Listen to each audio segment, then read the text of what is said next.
일본의 어떤 사업가가 사업이 한창 잘 되던 중에 갑자기 쓰러졌습니다. 너무나 과로를 해서 그런지 몰라도 쓰러진 다음에 그는 일어나지 못해요. 몸을 거의 꼼짝할 수 없는 그런 지경이 되어서 방 안에 누워 있습니다. 부인과 자식들이 와서 간호도 해주고 돌봐주기도 했어요. 그런데 이 사람은 모든 것이 마음에 들지 않습니다. 처음에는 열심히 간호해주는 척 하더니 시간이 지날수록 조금씩 소홀해짐을 느끼기 때문입니다. 이런 생각을 합니다. 내가 돈을 벌고 내가 열심히 이 지경이 될 때까지 일해서 이렇게 좋은 집에 살게 하고 많은 것들을 누리게 해주었는데 어떻게 나한테 이럴 수 있단 말인가? 이제는 아내를 볼 때마다 자식들을 볼 때마다 우라가 침입니다. 내가 일어나면 결코 가만히 있지 않을 거야. 모든 연을 끊어버리고 말 거야. 그런 생각을 해요. 그렇게 한 달, 두 달, 오랜 시간이 흐릅니다. 너무나 힘들었어요. 몸을 움직일 수가 없어서 내가 일어나기만 하면 정말 모든 것을 대갚아 줄 텐데 라는 생각을 합니다. 하지만 좀처럼 몸은 나아지지 않아요. 그러던 어느 날 이런 생각을 합니다. 왜 여태까지 나에게 찾아오는가? 나는 아무것도 할 수 없는데 그동안 내가 소홀히 했다고 생각을 했는데 그런데 뭔가 느낌이 좀 다른 거예요. 아무것도 할 수 없는 자신, 이렇게 자신이 죽으면 아내와 자식들이 유산을 물려받게 될 텐데 때로는 나를 죽이려고 하지 않는가 라는 생각을 할 때도 있었어요. 아내가 와서 밥을 먹여줄 때도 몸을 움직일 수 없었기 때문에 떠주는 대로 먹을 수밖에 없죠. 만약에 여기에 독이 들어가 있다면 꼼짝없이 죽을 텐데 죽음의 공포가 엄습합니다. 이제는 죽는구나. 그런데 밥을 먹고 시간이 지나도 자신은 죽지 않아요. 자기 아내는 자기를 죽이지 않습니다. 어느 날 자식들이 와서 베개로 얼굴을 눌러서 숨을 쉬지 못하게 해서 나를 죽일 것 같아요. 그런데 어느 날 자식 중에 하나가 베개를 손으로 만지는 겁니다. 순간 섬뜩했어요. 이렇게 죽는구나. 그런데 그 자식은 베개를 제대로 베어주고 방을 나갑니다. 죽이지 않았던 거예요. 이제 또 살았구나. 이제는 아내와 자식들을 볼 때마다 죽을지도 모른다는 공포를 느낍니다. 그렇게 또 시간이 흘러요. 이제는 자기를 죽이지 않는다는 것을 알게 되었어요. 확신하게 됩니다. 모든 것들이 다시 보여요. 아내와 자식들은 한결같이 자신을 찾아주었기 때문입니다. 찾아주지 않아도 이렇게 죽으면 모든 것들이 자신의 것이 될 텐데 예전에 뉴스를 통해서 그렇게 죽는 사람도 보았거든요. 그런 부정적인 생각들이 들었지만 이제는 그렇지 않습니다. 이런 생각을 합니다. 나는 어떤 생각을 하면서 지금까지 살아왔는가? 내가 모두 주었다라고 하지만 나도 부모님으로부터 모든 것을 받은 것이 아닌가? 내가 움직일 수만 있다면 어쩌면 내가 움직일 수만 있다면 이 모든 것에 대해서 감사할 텐데 나만 힘든 것이 아니라 가족들도 힘들 텐데 그래도 꾸준히 나를 버리지 않고 지켜주었음에 너무 감사했어요. 예전에는 일어나기만 하면 내가 가만히 있지 않을 텐데 라는 생각을 했는데 이제는 새롭게 보았다라는 거죠. 나는 아무것도 아닙니다. 움직일 수조차 없는 사람이에요. 돈이 많다 한들 그 돈도 원래 내 것이 아니었기 때문이에요. 어릴 때 부모님이 키워주지 않았다면 나는 이렇게 잘 살 수 없음을 그는 깨닫습니다. 어머니의 노고와 아버지의 노력이 없었다면 자신은 어린 시절을 제대로 보낼 수 없었을 테니까. 결혼해서 아이들을 낳고 살 때도 마찬가지였습니다. 자신은 돈을 벌면서 열심히 일했다라고 하지만 자신의 아내는 뒤에서 자신을 늘 도와주고 응원했습니다. 아이들도 마찬가지였어요. 아이들이 자신을 소홀히 한 것이 아니라 그렇게 놀아달라고 함께 해달라고 했던 자식들을 외면했던 것은 바로 자기 자신이었습니다. 돈을 번다는 이유 때문에 그렇게 대했던 것이죠. 그런데도 자식들은 꾸준히 몇 년 동안 자신을 찾아줍니다. 이제는 부정적인 생각이 아니라 고맙다는 생각이 들었어요. 내가 입을 열어서 말할 수 있다면 고맙습니다, 감사합니다, 이 말을 하고 싶었어요. 이렇게 눈 감는 것은 너무나 안타깝습니다. 어느 날부턴가 아내가 들어올 때, 자식들이 들어올 때 입을 움직입니다. 고맙다고 말하고 싶은데, 감사하다고 말하고 싶은데 이게 쉽지가 않아요. 아내와 자식들은 남편과 아버지가 뭔가 말하려고 하니까 귀를 기울입니다. 그런데 알아들을 수가 없어요. 그렇게 몇 달이 지났을 때 드디어 한마디 합니다. 고맙습니다, 감사합니다. 깜짝 놀랐습니다. 자신의 남편이, 아버지가 그런 말을 할 줄은 상상도 못했기 때문입니다. 평상시에 묵뚝뚝하고 그리고 정이 없는 것처럼 느껴졌던 남편과 아버지가 감사하다고 하니, 고맙다고 하니 도대체 무슨 의미일까? 몇 년간 누워있다가 입을 열어서 한 말이 감사하다고 하니까 실감이 나지 않아요. 이게 우리에게 한 말인지 아니면 그냥 아무 의식 없이 내뱉어진 말인지 구분할 수 없습니다. 입을 열어서 또 말합니다. 있어 주어서 고맙습니다. 있어 주어서 감사합니다. 아내는 그리고 자식들은 눈물을 터뜨립니다. 나의 남편이요, 나의 아버지요 하면서 안아줍니다. 그 이후에 급속도로 몸이 좋아집니다. 이제는 앉을 수 있었고 이제는 설 수 있습니다. 그동안 보지 못했던 것들이 눈에 보이기 시작을 합니다. 아침 햇살도 감사합니다. 비가 와도 감사합니다. 볼 수 있음에 감사하고, 들을 수 있음에 감사하고, 먹을 수 있음에 감사합니다. 무엇보다 혼자가 아닌 것에 너무나 감사합니다. 때로는 아프게 하고 때로는 힘들게 했지만 그래도 함께 해줬음이 너무나 감사했어요.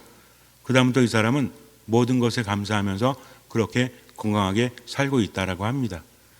몇 년 전에 일본에서 있었던 일에 대해서 제가 기사에서 읽은 글이에요.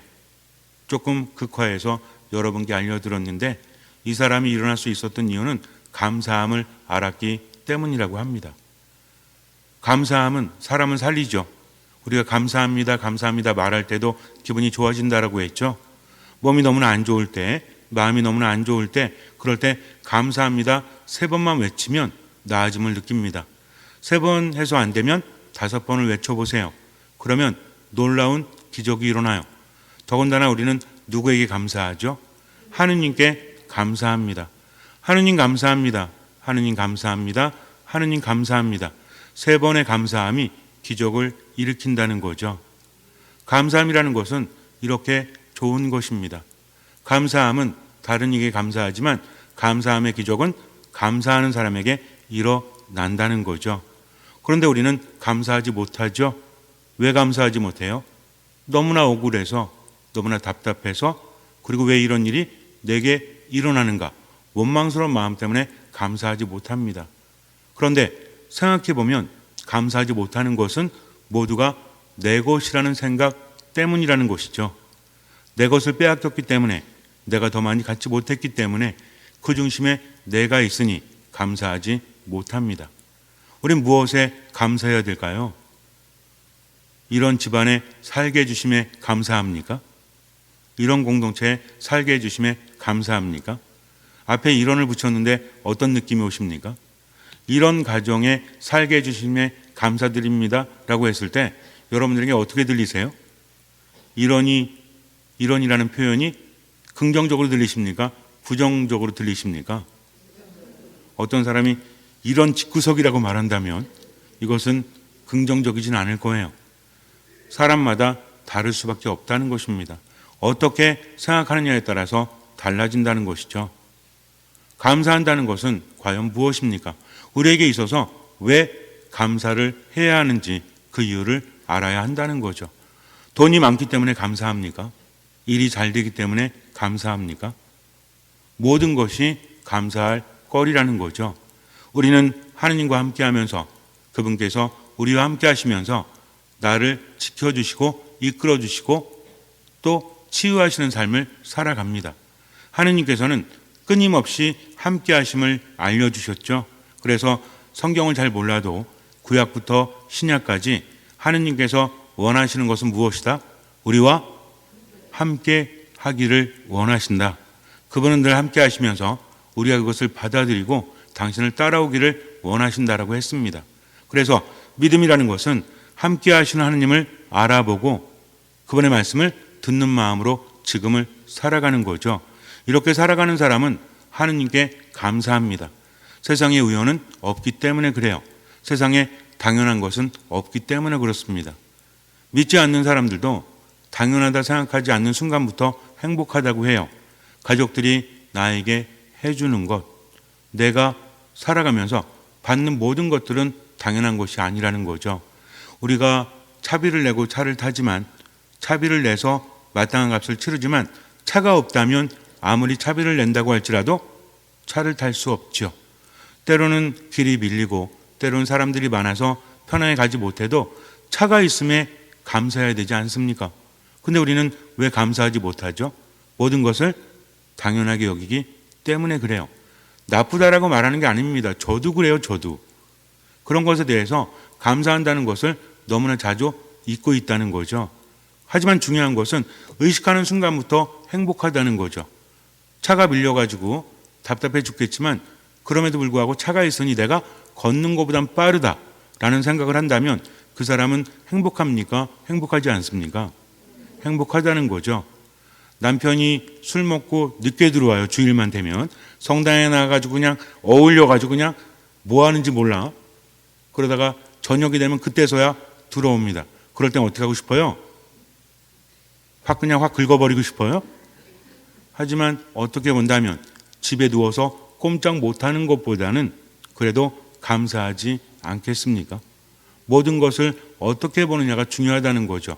내가 비교해서 아마 이거보다 더 불행했더라면 그러니까 지금은 행복하다 이것이 아니라 모든 것이 당연하지 않다라는 거죠. 때로는 조금 마음에 안 들고 때로는 부족하더라도 그렇지 않습니까?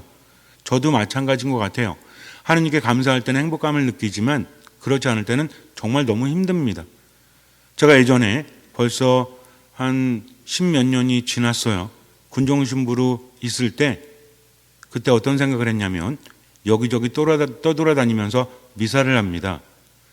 군대 성당에 가서 미사를 하면 평일 미사에는 군인들이 올 수 없기 때문에 군인 자매님들 있죠? 부인들, 이분들과 함께 미사를 합니다. 제가 맡았던 부대가 8군데였었는데 처음에 그래서 때로는 큰 부대도 가지만 때로는 작은 부대도 갑니다.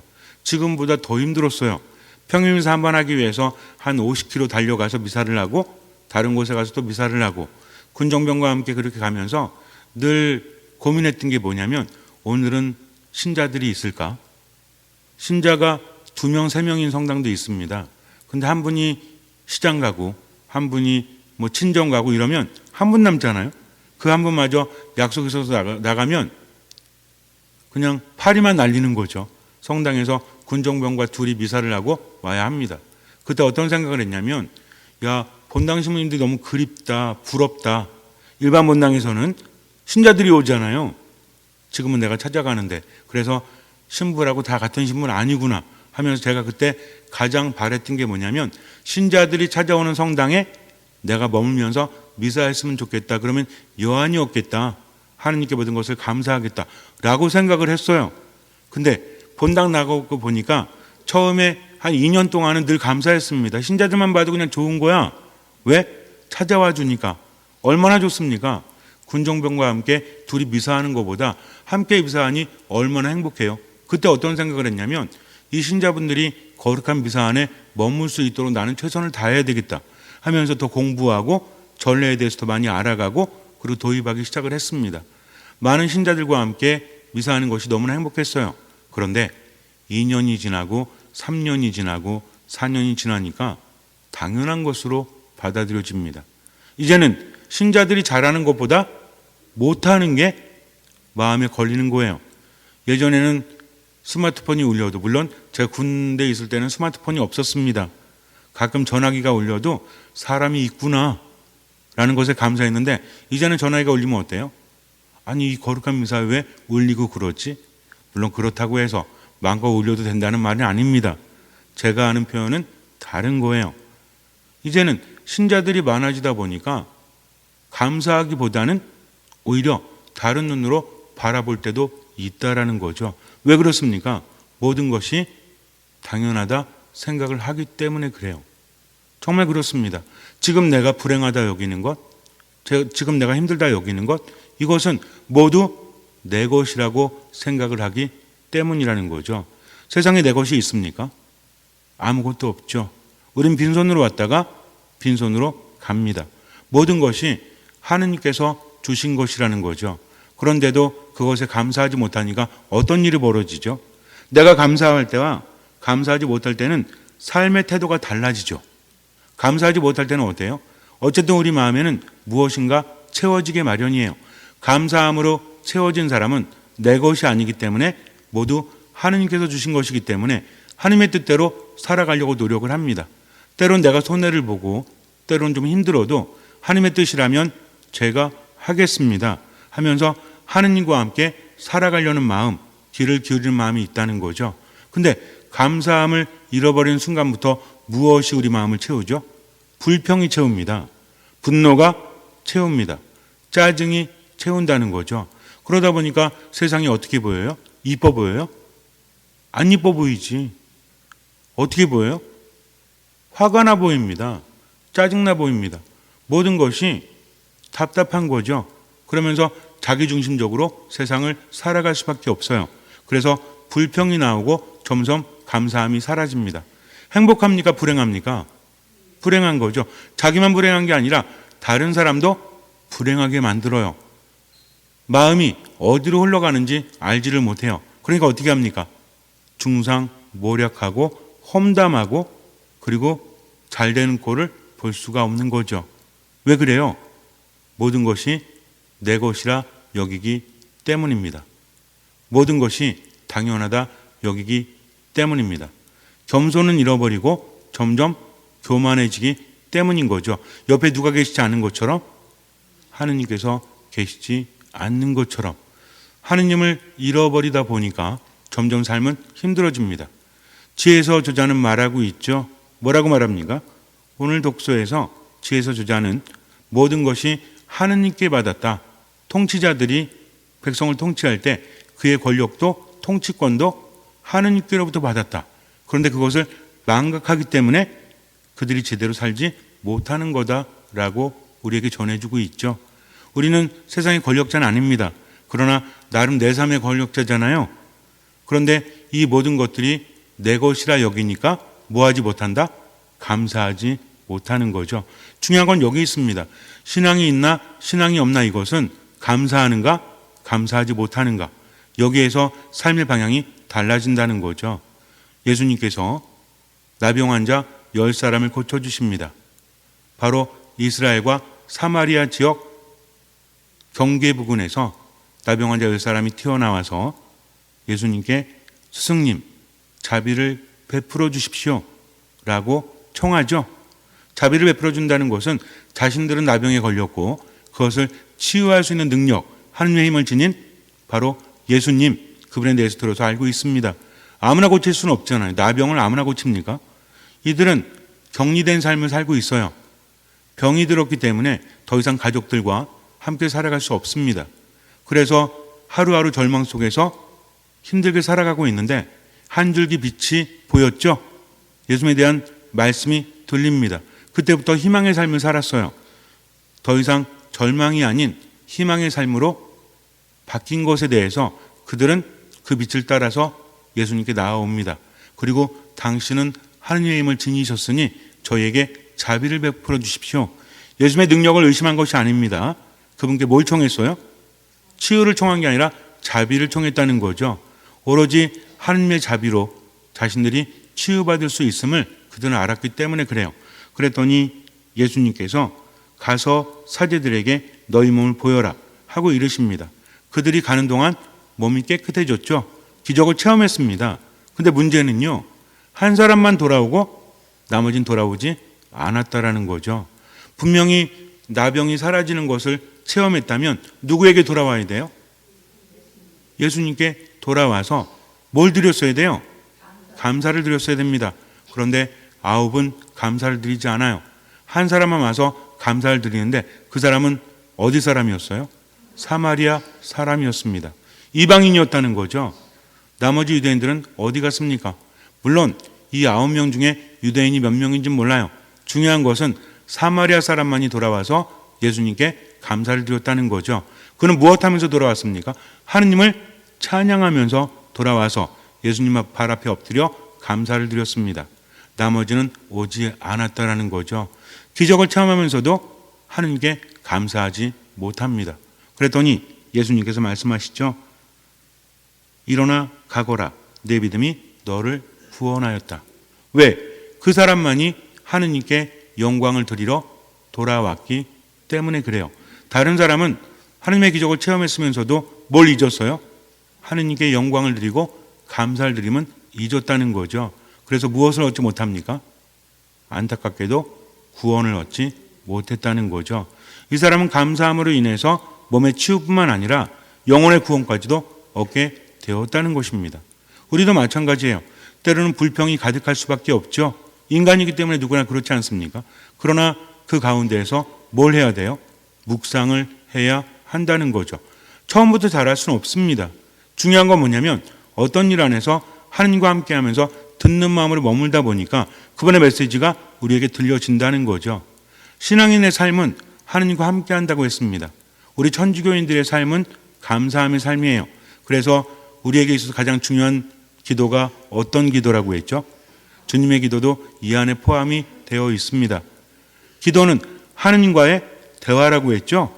하느님과의 대화 중에서 가장 크고 가장 중요한 게 뭐예요? 이 거룩한 미사라는 거죠. 미사는 하느님과의 만남의 장이죠. 미사는 어떤 기도보다도 가장 위에 있고 가장 최고의 기도입니다. 기도라는 것이 하느님과 만나는 거라고 했잖아요. 우리 어디서 하느님 만나요? 물론 일반적인 삶 안에서 만나지만 이 거룩한 미사 안에서. 그래서 미사할 때는 어디 있는 거다? 십자가 아래에 있는 거다. 최후의 만찬 때 예수님께서 세우신 거룩한 미사 안에서 우리 하느님의 은총을 듬뿍 받고 있는 거다. 말씀 전례와 성찬 전례가 있는데 둘 다 중요합니다. 이 중에서 성찬 전례를 성찬식, 성체성사 이렇게 부르는데 유카리스티아라고 하는데 히라보로 감사라고 합니다. 그래서 감사 기도라고 하죠. 사제가 성체를 축성하고 할 때 감사기도 1양식, 감사기도 2양식 이렇게 부르잖아요. 예수님께서 하늘을 우러러 감사를 드리신 다음 제자들에게 빵을 주시면서 너희는 모두 이것을 받아 먹어라. 너희는 모두 이것을 받아 마셔라. 이게 무엇이다? 감사기도라는 거죠. 미사 때 우리가 말씀을 들을 때도 하느님 감사합니다라고 응답하죠. 굉장히 중요한 거예요. 즉 하느님과 함께하면서 우리가 믿음이 있다면, 그분을 느낀다면 하느님께 뭐 할 줄 알아야 된다? 감사할 줄 알아야 한다는 거죠. 감사를 표하는 것이 바로 무엇이다? 이것이 믿음이라는 거죠. 나병 환자 한 사람이 몸이 깨끗해진 것을 보고 예수님께 돌아와서 감사를 드렸죠. 예수님 그것을 무엇이라 표현하십니까? 너의 믿음이 너를 구원하였다. 이 사람의 한 행동은 뭐죠? 뭐 했어요? 믿습니다라고 했어요? 아닙니다. 이 사람의 한 행동이 뭐죠? 그렇죠. 감사였어요. 감사. 누구에게 감사한다? 하느님께 감사한다는 거죠. 왜? 모든 것이 당연한 것이 아니기 때문에. 즉 믿음이라는 것은 무엇이다? 하느님과 함께하면서 듣는 마음으로 살아가면서 하느님께 감사하는 거다. 왜? 모든 것이 내 것이 아니기 때문에. 거룩한 미사를 통해서 우리는 성체를 받아 모십니다. 그러면서 예수님 안에서 그분을 따라 살아가는 거죠. 모든 것에 대해서 하느님께 감사하는 거죠. 이런 사람은 또 어떻게 삽니까? 우리가 오늘 알렐루야에서 말했죠. 데살로니가일서 5장의 내용을 우리가 함께 기도했죠. 하느님께서 바라신 것은 무엇이다? 예수 그리스도 안에서 우리가 언제나 기뻐하고 끊임없이 기도하고 모든 것에 감사하는 거다. 이겁니다. 즉 감사하는 사람은 끊임없이 기도하는 사람이죠. 그리고 하느님 때문에 기뻐하는 사람이에요. 왜? 모든 것이 내 것이 아니기 때문입니다. 하느님께 받았기 때문입니다. 그러니 하느님께서 찾아가신다면 언제든지 돌려드리겠습니다. 저는 당신 하나만으로 충분하기 때문입니다. 이 마음을 갖는다면 우리는 행복할 수밖에 없죠. 그래서 믿음 있는 사람은 행복하고 행복한 사람은 감사할 줄 아는 사람이요. 뭐 하는 사람이다? 끊임없이 기도하는 사람이다. 기도하지 않으니까 감사함을 느끼지 못하는 겁니다. 저도 마찬가지예요. 기도하지 않으면 인간적인 나약함으로 인해서 부정적인 생각이 듭니다. 부정적인 말을 하게 되고요. 모두가 믿을 수 없게 돼요. 그러나 하느님을 믿고 신뢰하기 때문에 때로는 힘들어도 무엇으로 감사하는 거죠? 하느님께서 함께 하시니까. 지금 내가 힘들지만 그래도 하느님께서 함께 하시니까 이것을 이겨낼 수 있잖아요. 이것을 참아낼 수 있잖아요. 근데 힘든 것만 보는 거죠. 그래서 뭐라 그래? 아유, 내 팔자가 왜 이 모양이야? 집구석이 왜 이래? 내 인생은 왜 이래? 이렇게 살지만 그렇지 않은 사람은 하느님만 바라보기 때문에, 하느님만 믿기 때문에 힘들어도 하느님 함께 하셨구나. 하느님 감사합니다. 감기 들어가지고 내가 며칠 누워 있었지만 죽지 않았구나. 하느님 감사합니다. 누워서 내 삶을 돌아볼 수 있었구나. 하느님 감사합니다. 즉 아프고 힘들 때도 이 사람은 뭐 했어요? 불평한 게 아니라 뭐 했습니까? 기도했잖아요. 기도. 즉 기도를 하면서 깨닫게 되고 깨달으니까 하느님께 감사하게 된다는 거죠. 감사는 영어로 우리가 thank라고 하는데 think에서 왔다고 하죠. 생각하다에서 왔다라고 합니다. 근데 우리는 생각하는 사람들이 아니잖아요. 우리는 뭐 하는 사람들이에요? 묵상하는 사람들입니다. 생각과 묵상의 차이가 뭐라고 했죠? 생각은 혼자 하는 거지만 묵상은 하느님과 함께 하는 거다. 내가 힘들고 괴롭고 때로는 왜 이런 상황이 내게 닥쳐지는가라는 생각이 든다고 할지라도 내 것은 하나도 없기 때문에 하느님께서 나를 사랑하시고 나에게 주시는 분이기 때문에 이렇게 힘들어도 극복할 수 있는 힘조차도 하느님께서 주시니 하느님 감사합니다 라고 사는 거죠. 그럼 이 감사함이 뭐가 됩니까? 믿음이 됩니다. 하느님께 감사했기 때문에 그 믿음은 우리에게 구원을 가져다 주는 것이죠. 그래서 믿음이라는 것은 언제 드러납니까? 정말 힘들 때 드러나요. 불평하면서 세상을 원망하면서 살아가는 사람은 뭐하지 못하죠? 감사하지 못해요. 그러나 어떤 일에서든 하느님을 신뢰하는 사람은 하느님만으로 충분하기 때문에 하느님 감사합니다. 그런 삶의 태도가 어때요? 하느님, 당신이 원하시는 거 제가 하겠습니다. 당신께서 저를 바라보신다면 저는 하겠습니다. 예수님이 그러셨잖아요. 이 잔을 제게서 거두어 주십시오. 그러나 제 뜻대로 마시고 아버지 뜻대로 하소서. 처음에는 불평으로 시작을 하죠. 그러나 이 불평이 기도로 바뀌는 순간 이 불평은 무엇이 됩니까? 하느님께 감사함이 돼요. 왜 이렇게 힘들고 왜 이렇게 괴롭고 왜 이렇게 짜증나고 저만 왜 이래야 됩니까? 라고 하면서도 생각을 하면 불평으로 이어지지만 성호를 긋는 거죠. 하느님 더럽게 힘들어요. 하느님 너무 진짜 죽을 것 같아요. 라고 하다가 생각을 하다 보니까 생각이 묵상으로 바뀌다 보니까 하느님께서 보여주시는 거죠. 그렇구나. 내가 힘든 와중에서도 살아있구나. 힘든 와중에서도 이겨낼 힘이 있구나. 나에게는 의지할 수 있는 친구가 있구나. 기도할 수 있는 성당이 있구나. 미사에 참여해서 예수님의 몸을 받아 모실 수 있구나. 그러니 하느님 감사합니다. 제가 불평하는 순간에도 불평할 수 있는 입이 있으니 하느님 감사합니다. 혀가 있으니 하느님 감사합니다. 하면서 무엇으로 바뀝니까? 감사함으로 바뀌어요. 억지로 하라는 게 아닙니다. 기도하다 보니까 감사함으로 바뀌죠. 이 감사함이 무엇을 만들어내요? 기적을 만들어냅니다. 왜? 하느님께서 함께 하시니까. 정리합니다. 믿음 있는 사람은 불평을 합니까? 안 합니까? 처음에는 불평할 수도 있지요. 그러나 불평 중에서도 뭐 하죠? 기도합니다. 기도하다 보니까 이 불평 속에서 무엇을 찾아내죠? 감사함을 찾아내게 돼요.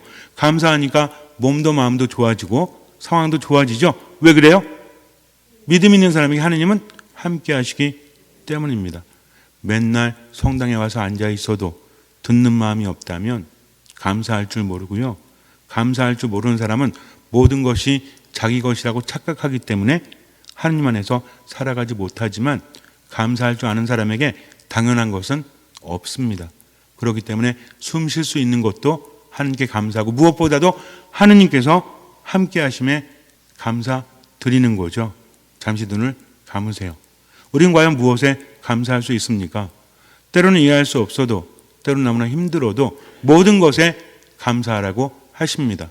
억지로 감사하는 것이 아니라 기도하다 보니까 깨닫게 되는 거죠. 하느님께 감사를 드립니다. 불평조차도 기도는 감사로 바꿉니다. 왜냐하면 하느님께서 함께 하시기 때문이죠. 이런 사람은 자기 뜻보다 하느님의 뜻대로 살아가기 위해서 노력합니다. 걱정하지 않습니다.